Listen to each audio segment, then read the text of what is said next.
Ini adiknya mati, ini ibunya. Kucing juga bisa sedih kalau ngelihat saudaranya dan anaknya mati. Masa manusia kayak gaya mukul anaknya, jatuhin anaknya. Ini ibunya nih, ini kasihan mati dia karena sakit.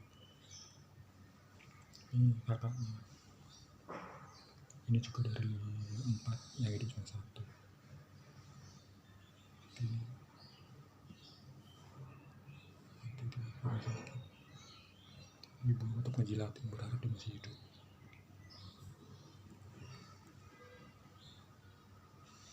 Oke, sekian dulu ya, sedih dia. Sekian dulu teman-teman. See you in another video.